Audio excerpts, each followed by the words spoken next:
Muy buenas noches y bienvenido a un nuevo programa de debate. Hay temas importantes que tratar porque constituyen noticia, pero también, digamos, constituyen motivo de análisis. Y es lo importante que nosotros queremos entregarle a usted todo el análisis para que usted pueda tener el mejor juicio sobre los hechos importantes que se producen en nuestro país. Hay algunos en materia legal bastante importantes, por ejemplo, este fallo en contra del nombramiento o la declaración de inconstitucionalidad de los nombramientos de los magistrados de la Corte de Cuentas de la República, que ya estaban en funciones hace 2 años y que la sala dijo cesan porque fueron elegidos inconstitucionalmente. Hay otro tema importante en materia judicial, como la no elección de los concejales del Consejo Nacional de la Judicatura, con un atraso casi ya de 10 meses. Está también el antejuicio contra el embajador Benítez y la elección próxima del Procurador de Derechos Humanos, que está, digamos, incluso vetado el que es actual procurador a la reelección por parte del Partido Arena. Voy a presentar a 3 distinguidos abogados que me acompañan esta noche y con quienes vamos a conversar sobre estos temas. Jaime López, investigador del área de transparencia de Funde. Buenas noches, Jaime. Buenas Bienvenido. Noches. Gracias. También está con nosotros Eduardo Escobar, miembro de Acción Ciudadana. Buenas noches, Eduardo. Buenas noches, un gusto estar con ustedes. Bienvenido. Y Ulises El Dios Guzmán, ex magistrado de la Corte Suprema de Justicia. Buenas noches. Muchas gracias por la invitación, Nacho. Es un gusto estar con los televidentes y con estos distinguidos panelistas. Temas importantes para esta noche. Saludamos, por supuesto, a la Central de Seguros y Fianzas, que hace posible este primer segmento de debate. Durante 30 años hemos consolidado nuestro liderazgo en fianzas. Somos expertos en seguro de personas, seguro de daños, fianza segura. Nuestro servicio es de calidad, ágil y oportuno. Alcancemos juntos nuestras metas, porque los salvadoreños no nos dejamos vencer. 3 décadas de desarrollo. La Central de Seguros y Fianzas. Por 30 años, su centro de confianza. A ver, no sé si a alguno le sorprendió el fallo de la Sala Constitucional en contra de los magistrados de la Corte de Cuentas, sobre todo por el tiempo transcurrido, Ulises, ¿no? Estos creo que llevan ya 2 años, y le faltaba 1 año para terminar. Sí, correcto. Por lo tanto, después de 2 años, que la Sala, admitió hace como 6 meses atrás un recurso en contra de la elección de estos magistrados, y hoy día, hace un día atrás lo declaró inconstitucional, dándole a la Asamblea Legislativa el plazo del 29 de julio para poder elegir a los nuevos 3 magistrados propietarios de la Corte de Cuentas. ¿Sorpresa o no? Bueno, tal vez la sorpresa está en que se esperaba una resolución más pronta, no tanto de el sentido de la resolución. Creo que el sentido de la resolución, dado los precedentes de la Sala de lo Constitucional, prácticamente toda la argumentación ya estaba fabricada en las sentencias anteriores, de modo tal que no es el sentido, sino que pareciera ser que la resolución iba a salir más pronto. Pero también ya hay otro precedente más extremo, el caso de haber declarado inconstitucional al presidente del Consejo Nacional de la Judicatura, prácticamente finalizando ya su periodo. Correcto. Aquí tal vez lo importante es la reflexión sobre la competencia de la Corte, de la Sala de lo Constitucional, para hacer estas declaratorias de inconstitucionalidad, y también los argumentos que tomó para tomar la decisión, e incluso ciertas contradicciones entre la fundamentación y la decisión, porque le entra alguna fundamentación y ella misma dice previamente de que lo que está en objeto, lo que es el objeto del proceso, es si la Asamblea Legislativa documentó o no documentó la parte relativa a acreditar la honorabilidad, la competencia y la no afiliación partidaria. Sin embargo, en buena parte de la argumentación, lo que va destinado u orientado es a acreditar que sí están afiliados partidariamente. Y sin embargo, al final, la resolución es que no se documentó la no afiliación a partido político. Es una contradicción. Es más, la forma en que se resolvió deja habilitados a los magistrados para que eventualmente sean reelectos, porque como el vicio se lo atribuye a la Asamblea Legislativa, porque dice que la Asamblea Legislativa no acreditó la honorabilidad la competencia y la no afiliación Son a partido partidarios. político. Entonces es un vicio procedimental, no es un vicio de la calidad o idoneidad de los funcionarios públicos, aun cuando por la fundamentación es difícil de que algunos de ellos los vuelvan a elegir. De acuerdo a la sala, el presidente de la Corte de Cuentas o expresidente Joel Valiente fue militante del partido Gana hasta el año 2013. Los otros magistrados, Raúl López y el magistrado Grande, uno era el caso de López, afiliado a lo que se llamó el Partido de la Esperanza, que fue el apéndice cuando se hizo el cambio del Partido Demócrata Cristiano, cuando fue tras el fallo que dejó sin efecto al Partido Demócrata Cristiano. Entonces él firmó el acta de creación del Partido de la Esperanza, hoy Partido Demócrata Cristiano, y él dice que haber firmado la creación no significa necesariamente que él haya sido militante de este partido. El caso de Grande, que lo niega, lo pone como militante del Partido de Concertación Nacional. Pero es importante lo que dice el diputado Tenorio del Partido Gana. Dice, la sala debió centrarse en el trabajo de los magistrados y no en su pasado. ¿Qué opinas? Yo creo que podemos ver este caso dentro de dos perspectivas. Una, el tema de la transparencia, en el sentido de cómo se toman las decisiones políticas, o sea, cuáles fueron las razones que tuvo la Asamblea Legislativa para decantarse por estos tres profesionales que hoy ha declarado su nombramiento inconstitucional. ¿En qué sentido? Y esta es la segunda parte que yo quería mencionar. Nosotros, como ciudadanos y miembros de organizaciones, siempre hemos exigido que la Asamblea Legislativa haga público los criterios a partir de los cuales determina la idoneidad de un profesional para ejercer determinado cargo, porque aquí se habla de moralidad y competencia notoria, junto con la no afiliación partidaria, lo que configura la idoneidad de la persona para ocupar el cargo. Y en esa medida nos resulta a algunos ciudadanos todavía inaudito que la Asamblea Legislativa no pueda cumplir con un requisito tan básico de descartar que estas personas tenían afiliación partidaria. Otro tema es si son los idóneos en el sentido de la moralidad y la competencia notoria para ejercer. Entonces, desde ese punto de vista, creo yo de que la sentencia y el enfoque no tiene que ser sobre si desempeñaban una buena función o no en el ejercicio de su cargo, sino que si la Asamblea cumplió con los procedimientos constitucionales, porque eso es lo que, desde mi perspectiva, es importante en la resolución. Pero ¿es la Asamblea la que falla o el Tribunal Supremo Electoral el que no da la información concreta? Porque tengo entendido que la Asamblea, dentro de los trámites, pide al Tribunal. Estaba documentado, porque los ciudadanos que demandaron, las ciudadanas, porque la mayoría son mujeres, tenían constancia de la afiliación partidaria. Entonces, ¿cómo es posible que una ciudadana sí tuvieron acceso a esa información y el Tribunal Electoral no podía tenerlo? Entonces, yo no quiero con esto descartar alguna responsabilidad del Tribunal Electoral, pero sí, desde mi punto de vista, es achacable a la Asamblea Legislativa el no haber verificado estos elementos. O sea, ya han habido elecciones de anteriores funcionarios que tienen todavía deudas pendientes con la Procuraduría por cuota alimenticia, por ejemplo, y no se ha verificado eso, y así han sido electos. Entonces, ahí está el problema en estas elecciones indirectas que corresponde a la Asamblea Legislativa, y eso creo que ha sido un esfuerzo de diferentes organizaciones que incluso se han presentado. Cuando yo formé parte de ISD, se presentó un documento donde se le proponía a la Asamblea Legislativa un procedimiento para verificar todos estos elementos y que la decisión política que tomara la Asamblea Legislativa no fuera sujeta de cualquier cuestionamiento de legalidad o constitucionalidad, como ha sido este caso. Correcto. En tu caso, ¿cuál es tu opinión en relación a este fallo de la sala, Jaime? Yo creo que efectivamente, como dice Ulises, era algo predecible, porque había precedentes ya de la Sala de lo Constitucional sobre este tema.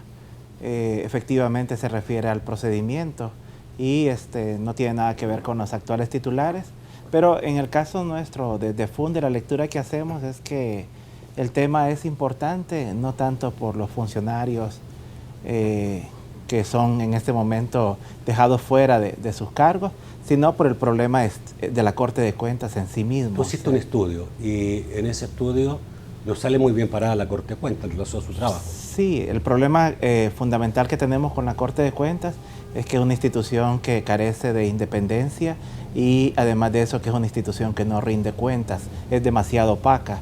Y el problema es que al ser una función tan esencial la que tiene como la de controlar la ejecución del presupuesto, el uso de los recursos, es la carencia, una carencia democrática que tiene este país, que tiene una institución que básicamente ha permanecido extraña, digamos, a todos los cambios y avances democráticos que han habido. Y nuevamente cuando salen estas resoluciones, como sale lo constitucional, cuando se dan los procesos de elección de funcionarios para la Corte de Cuentas, pues a la población le interesa porque básicamente está el reclamo pendiente o sea, bueno, ¿cuándo vamos a hacer algo por reformar la Corte de Cuentas? Y las cosas realmente, las medidas que hay que tomar, digamos, en el análisis que nosotros hemos hecho, básicamente efectivamente garantizar que los funcionarios tengan un mínimo aceptable de independencia y además de eso que se garantice un mecanismo de rendición de cuentas sobre las auditorías para que esto no sea un margen excesivamente discrecional o arbitrario de a quién se investiga, cómo se investiga y cuándo se investiga. Entonces eso sería lo importante, creemos nosotros. Voy al corte, voy a volver a hablar un poquito más sobre esto. Se me gustaría una opinión en relación a cómo están viendo la Corte de Cuentas y cuál podría ser el reto con la elección de nuevos magistrados de la Corte de Cuentas. Ya volvemos.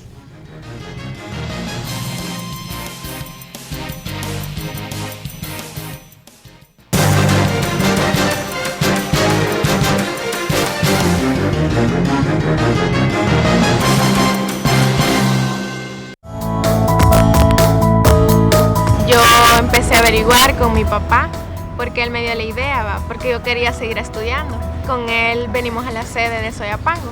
Me dijeron que me iban a llamar para ver si quedaba entre los 200 elegidos que iban a entrar. Ansiosamente esperé y gracias a Dios quedé en el programa. Nos van enseñando el FODA, el SMART, cómo quitarnos la pena al hablar en público, qué hacer en una entrevista, qué no, el currículum, cómo debe ir redactado. Yo quería seguir estudiando y aquí se me dio la oportunidad y participé en lo de las becas. Ahora la tengo. Mis expectativas son terminar de estudiar, darle con todo con la beca, tener mi propia empresa, mi propia panadería, pastelería o restaurante, lo que Dios quiera. La verdad, los jóvenes lo que queremos hacer es seguir adelante.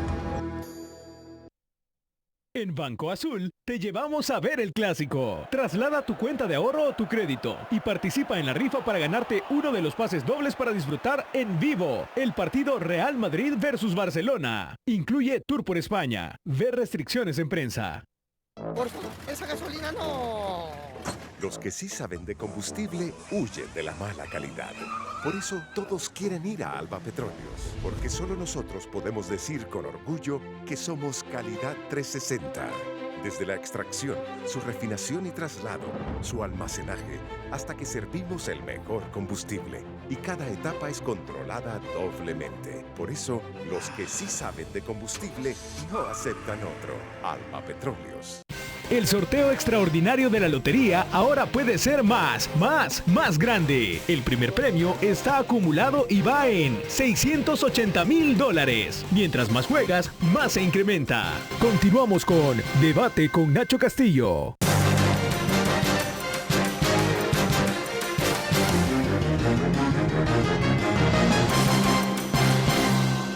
El segundo segmento de debate gracias a Banco Agrícola.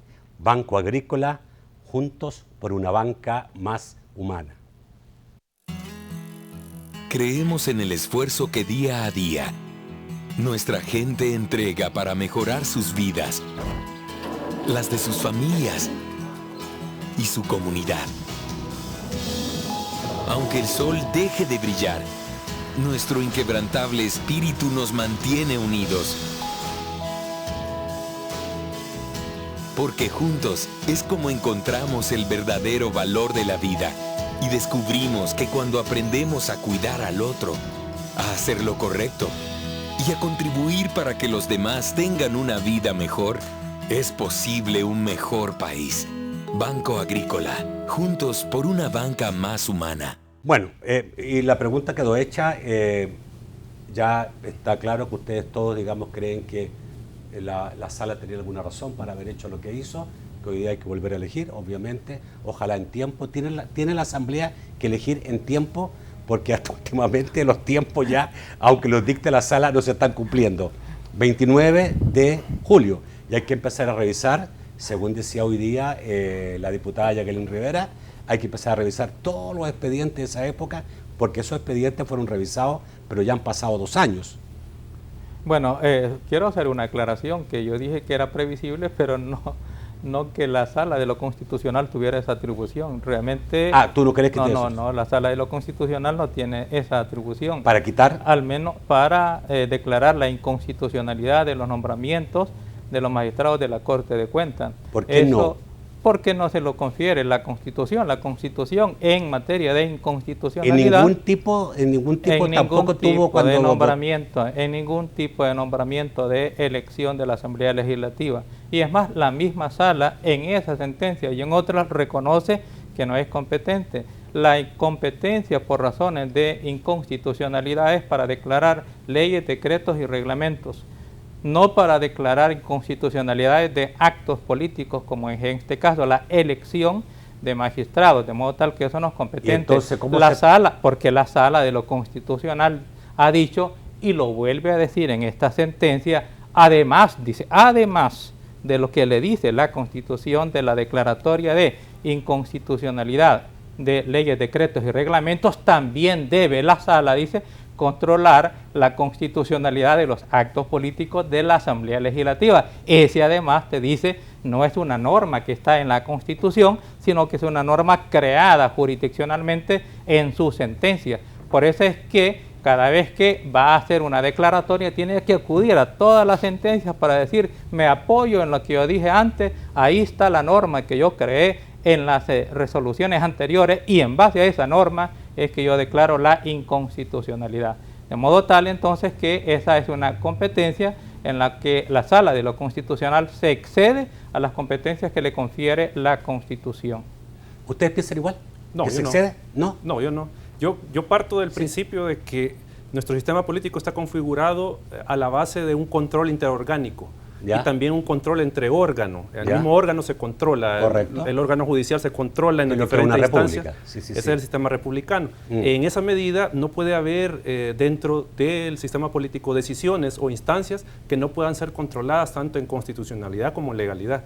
Entonces, partiendo de ese principio democrático de la República, creo yo, desde mi punto de vista, que está legitimada la Sala de lo Constitucional para emitir el pronunciamiento sobre esta decisión política que se convierte en una norma, decreto legislativo, que puede ser, en este caso, impugnado por inconstitucionalidad. Brevemente sobre lo mismo. No, en nuestro análisis realmente tomamos las resoluciones de la Sala de lo Constitucional como dadas. Realmente no nos consideramos en capacidad de entrar a cuestionar. ¿Ah, sí? Sí. Ya, ok. El reto de elegir nuevos magistrados, debemos mejorar políticamente. Ya lo dijo Jaime. ¿Perdón? Está claro, Jaime dijo, está claro que la Corte de Cuentas sigue siendo una institución poco oscura, no está teniendo todo el brillo que están teniendo hoy día otras instituciones, sobre todo por la transparencia. Bueno, son dos aspectos, aunque podría estar relacionados. Uno es el desempeño, digamos, de la Corte de Cuentas y esa opacidad que menciona Jaime. Ese es un punto ya institucional de la Corte de Cuentas. Lo otro es la parte relativa a este reto de elegir a los magistrados de la Corte de Cuentas, que yo digo, técnicamente hablando, tal como salió el fallo, no quedan inhabilitados los magistrados anteriores, porque el fallo dice, porque usted, Asamblea Legislativa, no documentó apropiadamente la honorabilidad, el honor. ¿Y tú crees que la Asamblea puede tomarlo en cuenta nuevamente? Estoy diciendo, técnicamente se puede. Materialmente, creo que las condiciones quizás han variado, porque además no solamente está próximo y van a coincidir elecciones de magistrados de Corte de Cuentas, aparte del cuestionamiento que pudieron haber tenido los magistrados durante su empeño, ya 2 años más o menos, y eso algún desgaste ha producido, y están concurriendo con otras elecciones, y la Asamblea Legislativa tiene más o menos cierta tendencia a hacer combos en las elecciones de funcionarios de elección de segundo grado. Por lo tanto, las condiciones materiales han variado y eso hace un poco difícil de que a los mismos magistrados los elijan de nuevo en magistrados de la Corte de Cuentas. Lo que yo simplemente señalo es, no quedan inhabilitados, porque el fallo es por vicios de procedimiento imputables a la Asamblea Legislativa, contradictoriamente. Digo contradictoriamente porque en la fundamentación, por ejemplo, hay un montón de argumentos que tienen que ver con que el magistrado tal está vinculado a tal partido, el magistrado tal a tal partido, afiliado a tal. Bueno, entonces esos argumentos, por ejemplo, en realidad no son de procedimiento, son argumentos que descalifican la idoneidad de los magistrados desde el punto de vista de la sala, porque la sala porque ha creado esa norma de que el que está afiliado a partido político es inidóneo, no cumple con los requisitos. Entonces, teniendo esa norma en la cabeza, pues entonces los estaría excluyendo, y por eso es que es bastante difícil que se expongan de nuevo a los mismos magistrados a que los elijan como magistrados de la Corte de Cuentas. Ya. Eso es un buen reto para elegir magistrados que puedan hacer algún cambio importante. Es complicado porque la misma Asamblea Legislativa, que significa los políticos, van a elegir a unos funcionarios públicos que van a controlar la actividad de la administración de las finanzas del Estado, en donde precisamente los partidos políticos son los que eventualmente están involucrados. Sí. Eduardo, ¿se va a elegir por un año? ¿Quién pudiera querer ser magistrado por un año? Yo creo que... No sé si esto ya crea un problema práctico en la institución. Yo realmente solo quiero hacer un paréntesis de opinión sobre eso. En mi opinión, que no deben de ser electos por un año. Porque primero... ¿Se puede cambiar eso? Quiero aclarar, si la sala dijera, no recuerdo que así lo dice, pero si la sala dijera que es para complementar el periodo, entonces así tendría que ser, porque así lo ha mandado. Pero yo recuerdo del fallo que no lo dice, y como no lo dice, y es una sentencia de inconstitucionalidad que produce el efecto de anular por vicio de contradicción con la Constitución, entonces al disolver el nombramiento disuelve el plazo y es como que si no hubiese habido elección y por tanto tendría que elegirse por 3 años.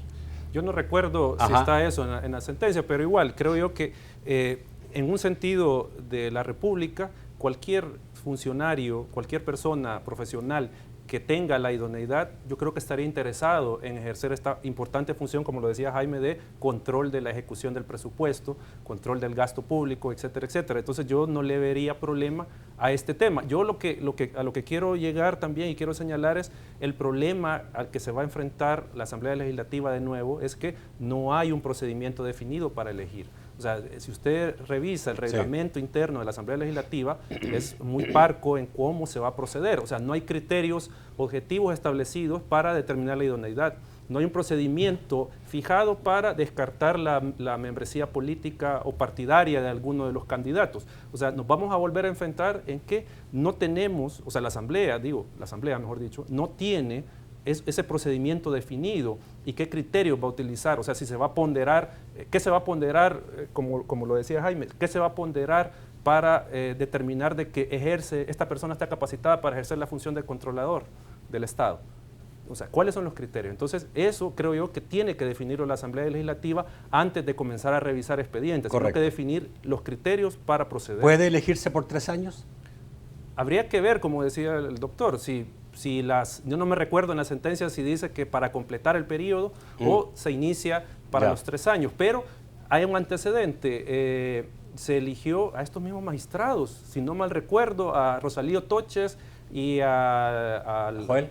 No, a él y al magistrado López para completar el periodo anterior. Entonces, probablemente hay que revisar lo que ocurre es que en esa ocasión la sala dijo es para completar el periodo. En esta ocasión no ha dicho. ¿A tu juicio, Jaime? Yo creo que se puede y debería, porque ¿para qué vamos a elegir funcionarios para un año? O sea, y principalmente si queremos darles una responsabilidad mayor a estos funcionarios.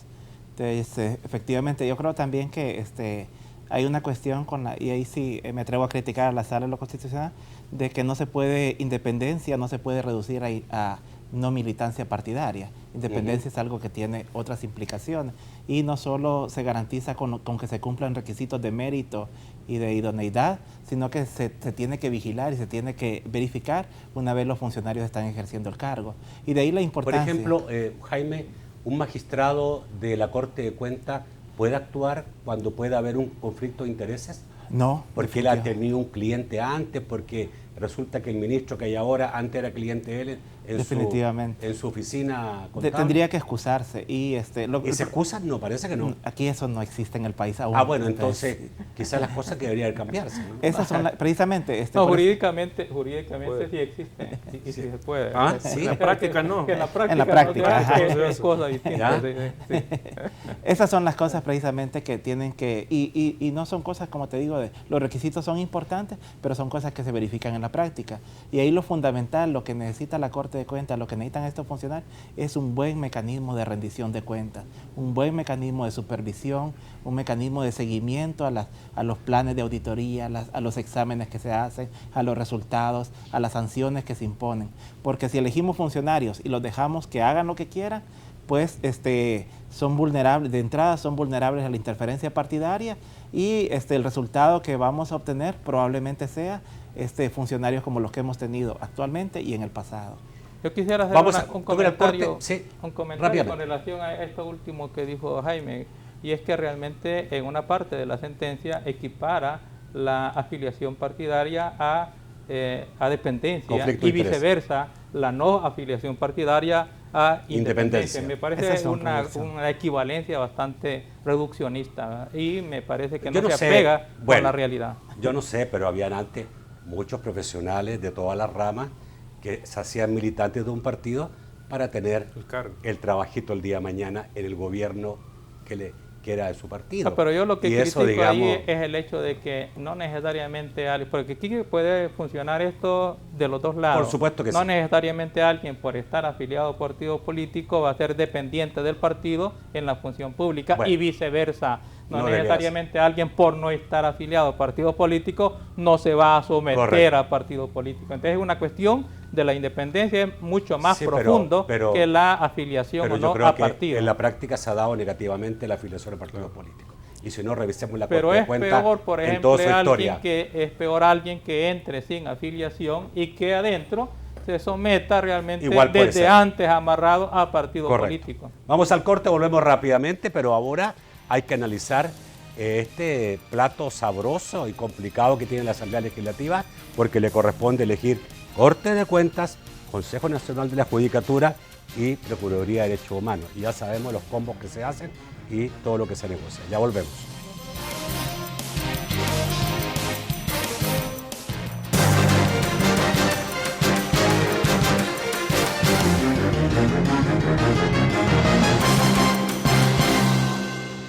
El sorteo extraordinario de la lotería ahora puede ser más grande. El primer premio está acumulado y va en $680,000. Mientras más juegas, más se incrementa. Continuamos con Debate con Nacho Castillo. Llegó a El Salvador el nuevo Bounty, de frío para preparar en casa. Tan felices. Necesitamos darles algo bueno, rico y refrescante. ¿Un refresco en polvo? Preferible darles otra cosa. Te tengo una sorpresa. ¿Qué tal si les damos el nuevo Bounty, de frío para preparar en casa? Nuevo Bounty, rico, refrescante y bueno porque tiene té. Delicioso. Y mira lo que pasa cuando lo preparo. Para refrescarse, Bounty. Delicioso, trae menos azúcar y tiene té. Acompaña muy bien todas las comidas, la carne, el pollo, las hamburguesas. Prueba ya el nuevo Bounty, rico, bueno, rinde 2 litros y a buen precio. Pruébalo en sus 2 deliciosos sabores, limón y durazno. Alcanza para toda la familia por tan solo 30 centavos. ¡Mami, qué rico! Nuevo Bounty, rico, refrescante y bueno. Alcanza para todos por tan solo 30 centavos. ¿Qué esperas para probarlo? Nuevo Bounty.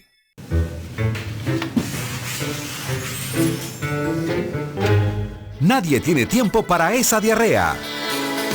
Córtala a la primera con Intestinomicina Además.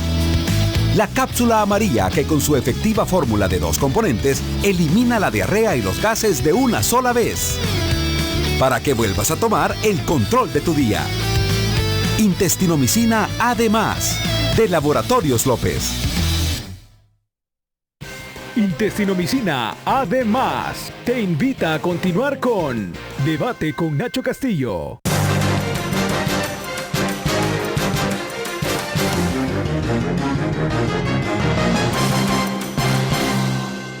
Vamos a saludar también a quienes nos están viendo a través del internet mediante la página de laprensagráfica.com, como nos pueden ver para todo el mundo, y mañana, el día después, el programa tiene un resumen de 15 minutos ahí, pero esto está siendo transmitido en vivo a través de laprensagráfica.com.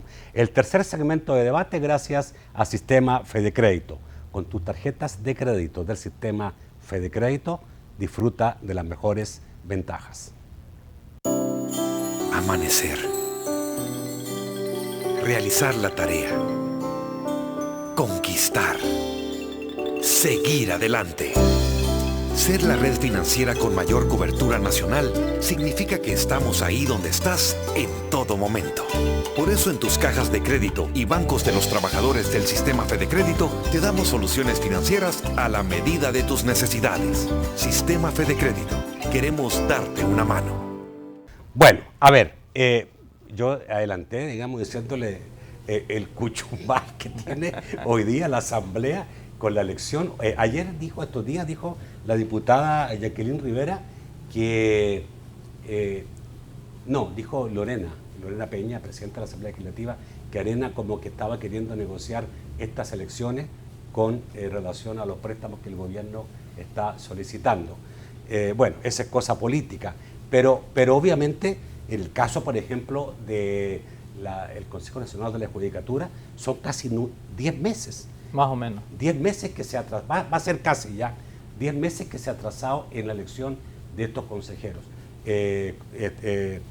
Y ya, digamos, han habido incluso abogados que han planteado una especie de demandas ante la Asamblea, a los diputados, para que se apuren en elegir, y la Sala también le dijo que por favor a los diputados se eligieran pronto a los concejales. Esto sí parece, digamos, que es la mayor atraso que ha existido en todo este tiempo en elecciones, y básicamente esta institución no está funcionando. Bueno, lo que ocurre es que ha crecido el interés en el Consejo Nacional de la Judicatura, dado, en mi opinión, el desempeño que ha tenido la Sala de lo Constitucional. La Sala de lo Constitucional, a través de sus resoluciones, ha sentado el precedente de poder contradecir, modificar, crear, desaparecer normas constitucionales, preceptos constitucionales, es decir, ha sustituido la función legislativo-constitucional de la Asamblea Legislativa y la ha absorbido, se ha convertido más que en un tribunal constitucional, en un ente constituyente, y eso es apetecible para alguien que pretendiese, por ejemplo, crear o implantar un sistema, un régimen autoritario, porque ya no necesitaría de asambleas legislativas para crear o modificar la norma constitucional.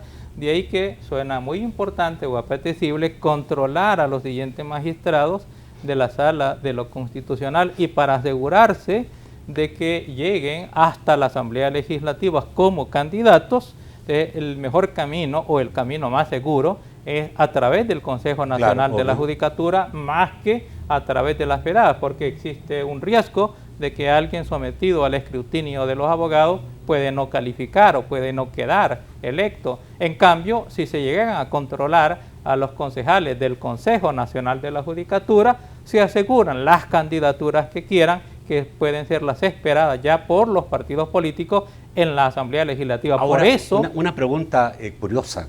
¿Esta sala no pudiera recibir una demanda en contra de la elección de sus sustitutos? ¿Perdón? Sí. Esta sala, ¿sí?, el día que le toque el 2018, no pudiera interferir en la elección de quienes los van a sustituir. por los plazos. Podría. Ya pasó. Podría. En 2009. En realidad sí, porque les presentaron una demanda de inconstitucionalidad a los mismos magistrados actuales. Ajá. Y estos declararon improcedente la demanda. Era amparo. Era un amparo. Perdón, sí, era un amparo. Sí. Pero ellos, que eran los directamente afectados y al mismo tiempo beneficiados con la resolución, en lugar de excusarse, como hace todo juez, simplemente declararon improcedente la demanda. Lo que quiero señalar es que por cuestiones de plazo, porque además estos magistrados han sido, creo, electos con un desplazamiento de tiempo, de modo tal que es posible eventualmente que elijan a los magistrados y al elegirlos, antes se conozca o se presente una demanda de inconstitucionalidad. Okay. Eso sí es posible. Bueno, pero de todas maneras es un atraso inexcusable a tu juicio.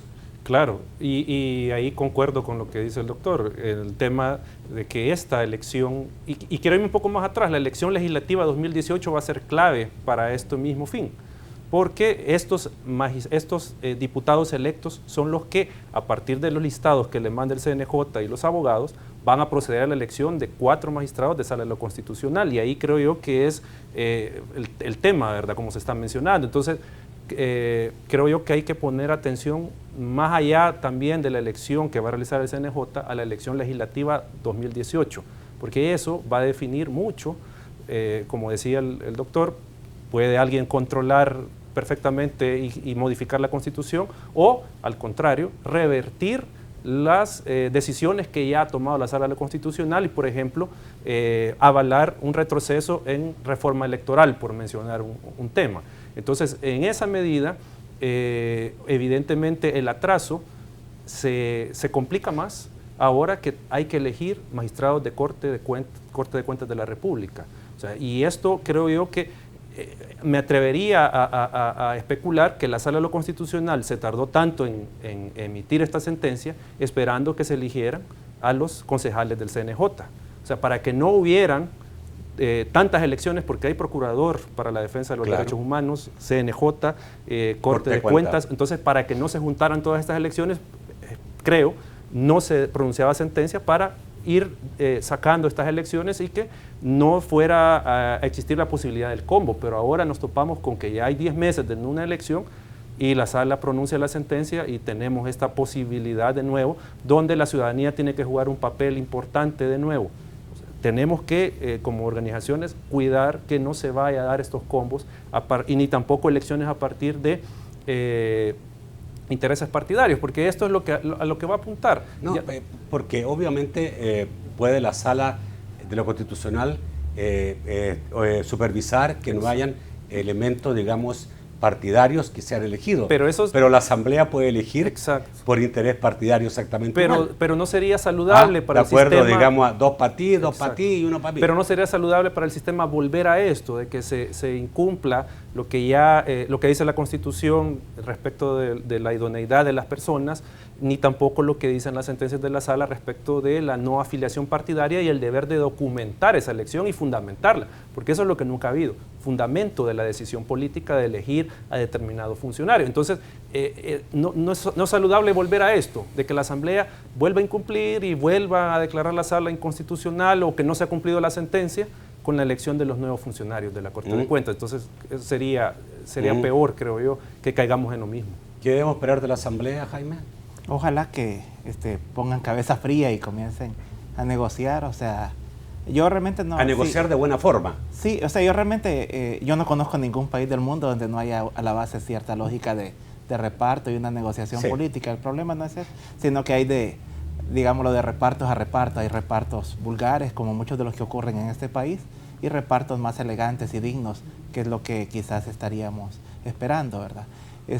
Ahora definitivamente a la ciudadanía sí hacer el llamado de atención, el profundo daño institucional que se produce cuando una institución como el Consejo Nacional de la Judicatura queda céfalo con todos los problemas que tenemos con la judicatura. O sea, y el llamado a la Asamblea Legislativa... He escuchado que no había unos nombramientos medio ilegales de jueces. ¿En el Consejo? ¿Ah? ¿Que no han pasado por el Consejo o no? No tengo información. Ya. Pero siempre hay muchas quejas contra los jueces. Bueno, solo hay que revisar los expedientes o las estadísticas de sección de investigación judicial y uno se da cuenta de la cantidad de quejas y denuncias que hay contra jueces. Pero en todo este año no han habido nombramientos. ¿Cómo no? O sea, sí. ¿Cómo no? ¿Han habido nombramientos de jueces? De jueces, ¿Y cómo sí. se han dado si no hay Consejo Nacional de la Judicatura? Bueno, lo que ocurre es que hay ternas siempre en rezago de meses y en ocasiones hasta más de años, desde que están retrasadas en la Corte Suprema de Justicia. Solo es de ir haciendo las elecciones, los nombramientos, pero posibilidad sí hay, y hay ternas de más de retraso de 10 meses. No se ha parado un tribunal la por lo función de la que hace el mujer, Consejo. de violencia contra la mujer, perdón, eso sí. pero sí se ha atrasado. Nuevas ternas es que lo que no hay. Nuevas ternas no Nuevas hay. ternas del Consejo hacia la Corte El Consejo Suprema. también eso hace no puede- capacitación, Bueno, evaluación. no, capacitación y evaluación sí podría haber, porque eso opera a través de las unidades respectivas, de modo tal que la Escuela de Capacitación Judicial puede seguir funcionando, incluso evaluación. Lo que ocurre es que no podrían dar resultados de las evaluaciones porque eso requiere, sí, decisiones del Consejo Nacional de la Judicatura, pero la práctica de campo, de la toma de datos y revisión de expedientes, eso sí se puede hacer. ¿Les puedo pedir una opinión legal en relación a si merece o no merece el actual procurador ser reelegido? Porque el Partido Arena ha dicho no puede ser reelegido, absolutamente no. Pero legalmente, ¿se puede evaluar si él legalmente ha cumplido con su trabajo? Bueno, yo creo que no solamente se puede, sino que se debe de evaluar legalmente cuál ha sido su desempeño. ¿Y tu evaluación cuál es en relación al Procurador de Derechos Humanos? Y también hay que tomar en cuenta el hecho de que los funcionarios, cualquier funcionario, y especialmente el funcionario de los derechos humanos, no necesariamente va a quedar bien con todo el mundo en sus decisiones. Yo creo que lo que le ha perjudicado desde el punto de vista de la derecha o de Arena específicamente ha sido la posición que ha tenido con relación a la extradición de los militares, en el caso de los juecitos. Creo yo que es un asunto puntual. Sin embargo, también en lo que yo escucho al procurador, no obstante que no comparto su punto de vista del procurador, pero él cree que esa es parte de la función, y entonces como él tiene esa creencia que es parte de su función y cree que lo está haciendo bien. Pero la visión no es compartida con Arena, y en consecuencia creo que de ahí le ha venido ese veto. Bueno, voy a ir al corte. Le pido al amigo televidente que no manden correo este día. Estamos grabando el programa porque estamos en un remozamiento de set. Ese es el motivo por el cual estamos grabando este programa. Ya volvemos.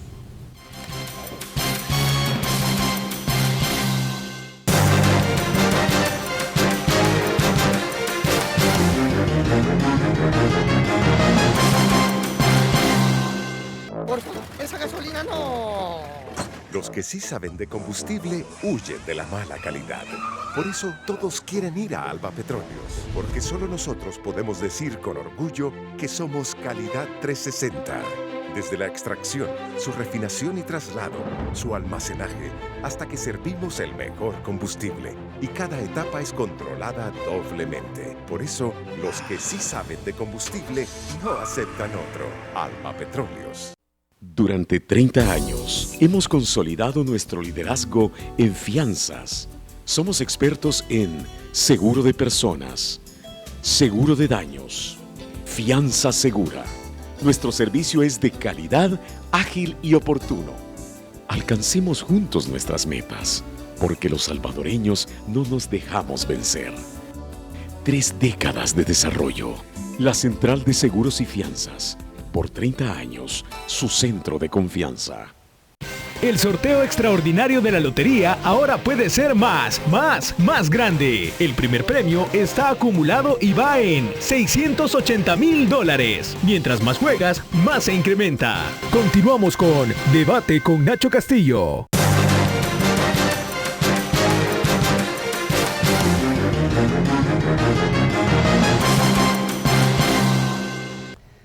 Bueno, y les pedía, ya me dio alguna evaluación el ex magistrado Ulises en relación a cómo veía al Procurador actual de Derechos Humanos.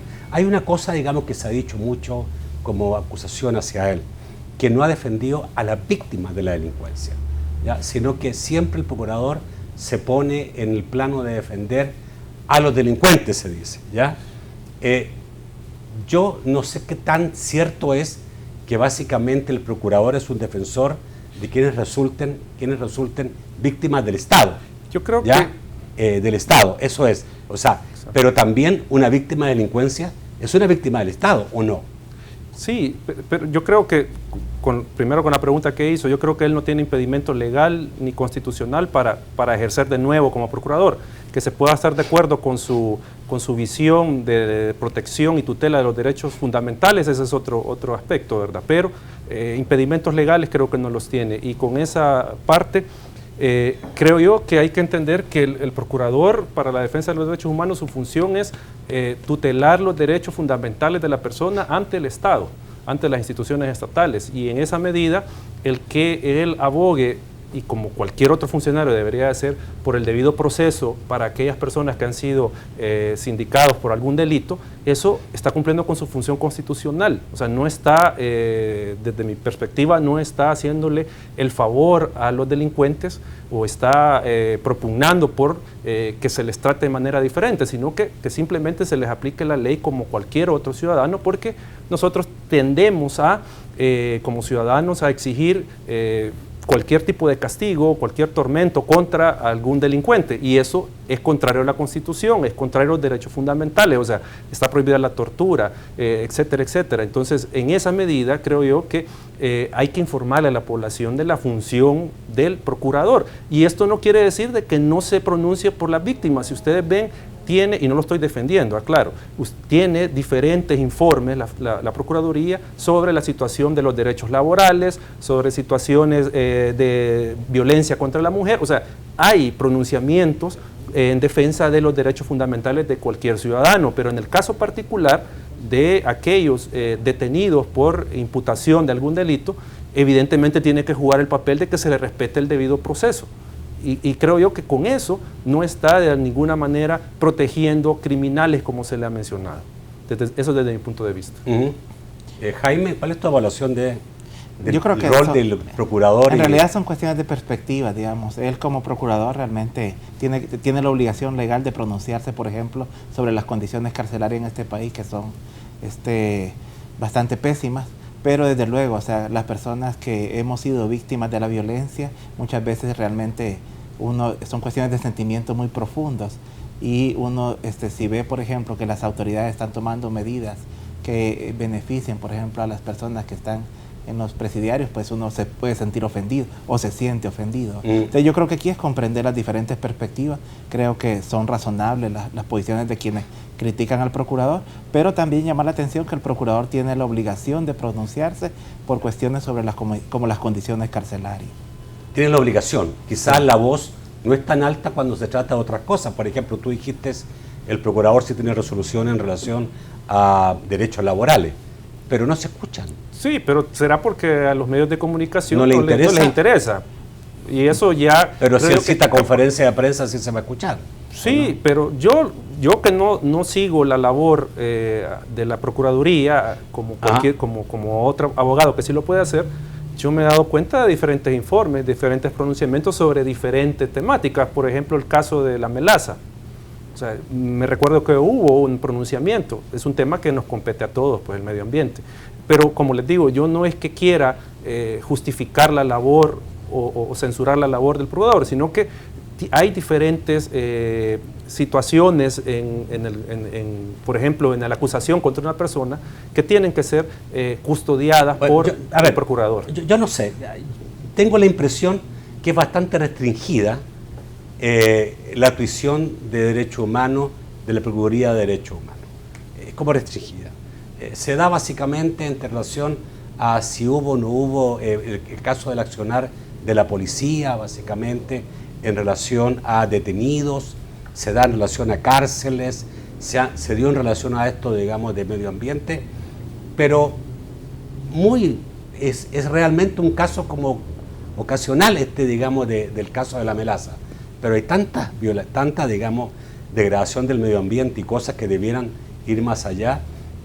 Yo no he escuchado a un procurador hablar de la injusticia de que la mujer gane el 30% menos de sueldo que el hombre. Es una situación tan rara en nuestro país, el desempleo, la situación de jóvenes en condición de riesgo, esas cosas, digamos, que también son parte de los derechos humanos, ¿no? ¿Será que no hemos ido a la parte más política y no a la parte más completa, digamos, lo que es lo que puede ser una tuición de derechos humanos? Yo lo que mencionaba hace un momento, que es debatible si ha ejercido su función de acuerdo a la Constitución. Eso se puede debatir y se puede determinar si ha cumplido esa función. Pero al final creo yo que también puede censurarse, por ejemplo, al procurador con una resolución que declaró violación de derechos constitucionales el que una persona estuviera afiliada a un partido político y que por las sentencias de la Sala de lo Constitucional. Que no, o sea, al final se puede poner en la balanza qué es lo que ha hecho o qué es lo que no ha hecho el procurador, pero desde mi punto de vista no está inhabilitado para ejercer de nuevo el cargo. Okay. En el caso, yo sé que esto todavía no se sabe completamente, toda la información en relación a esta denuncia que se hizo en el Tribunal de Ética Gubernamental en contra de los magistrados de la Sala de lo Constitucional y básicamente contra los 4 magistrados denominados, ¿cómo es que les llaman? 4 fantásticos. ¿Ah? Los 4 fantásticos. Ustedes no quieren decirlo. Los 4 fantásticos. Por cobrar más días de permisos temporales personales de lo que les permite la ley. Tengo entendido que la ley permite al año 5 días de permiso personal que pueda ser pagado, ¿ya? Si no, tendría que pedir sin derecho a sueldo.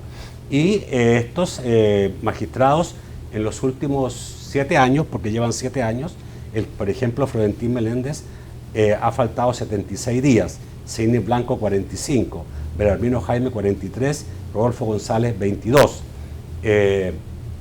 Por ahí algunos hacían cuenta, decían, esto suma $34.000. ¿Qué tanto un magistrado de la Sala Constitucional puede estar tan restrictivo, digamos, cierto, a un número de días determinado? Porque tampoco, digamos, si dividimos el que más pidió permiso, 76 días en 7 años, son como 10 días por año. Y lo otro es bastante menos. Ahí la cuestión es la ley, sí, la ley dice que que tienen un límite para sus permisos personales y ellos excedieron y cobraron esos días, pues desde luego que tienen que devolver el dinero. Ahora, ¿qué es un permiso personal? Porque estaba viendo, por ejemplo, que hay permisos personales que tienen que ver con congresos internacionales. En ese caso sería una misión oficial. Pero correcto, eso no sería un permiso personal. Un permiso personal es, digamos, yo tengo que ausentarme de la oficina para atender algo familiar o un asunto, un negocio particular que no tiene nada que ver con mi trabajo y pues solicito permiso y si va más allá de los días, esta es la ley de asuetos y vacaciones de los empleados públicos, si va más allá de los días que están permitidos en esa ley, pues no se me paga ese día. A ver, pero estoy hablando de un congreso que no es que vaya en nombre de la Corte Suprema o de la Sala Constitucional, sino que a él le pareció interesante asistir. Si no tiene una misión oficial formalmente y con el debido proceso para que se le asigne, definitivamente la Corte Suprema no tiene por qué reconocerle esos días. Ahí debió haber sido quizás un error de trámite, ¿verdad? Pero definitivamente hay un procedimiento y tiene que haber una formalización de la misión oficial. La ley aplica para todos. Es igual, aunque habría que hacer una pequeña observación porque en la ley orgánica judicial hay todavía un par de días adicionales que el presidente de la Corte puede conferir a los magistrados. ¿Ah, sí? Sí, aparte de los 5 días. Cuando usted fue magistrado, ¿se cuidaban de eso o no? Sí, pues la verdad es que a mí me extraña, para ser franco, me extraña esa denuncia, porque los magistrados, al menos en el tiempo que yo estuve, eran muy cuidadosos, ¿verdad?, de ver cuántos días llevaban y cuántos le alcanzaban, si ya pasaban de los 5 días o no, si ya correspondía utilizar los 2 días del permiso presidencial o no. En eso realmente siempre se ha sido cuidadoso. Me extraña realmente si es que se han excedido, me extrañaría que lo hayan hecho. ¿Y esto es para todos los funcionarios del Estado? No, porque para todos los funcionarios son solamente la ley, pero la ley de vacaciones y asueto, pero para el órgano judicial y los magistrados es que aplica esa parte relativa de la ley orgánica de los 2 días adicionales, que es un permiso que el presidente de la Corte puede conferir. Bueno, muchísimas gracias, Ulises, por estar esta noche. Gracias porque tus opiniones ayudan a entender lo que está pasando en el país. Bueno, gracias por la invitación. Es un gusto estar con todos. Gracias, Eduardo. No, gracias por la invitación. Gracias a verte. Gusto de verte nuevamente. Nacho, encantado. Mucho tiempo que no te tenía en este programa. Así que vamos a tratar, digamos, de enmendarlo. Amigos televidentes, los espero mañana a las 8 de la noche en un nuevo programa de debate. Que pasen muy buenas noches.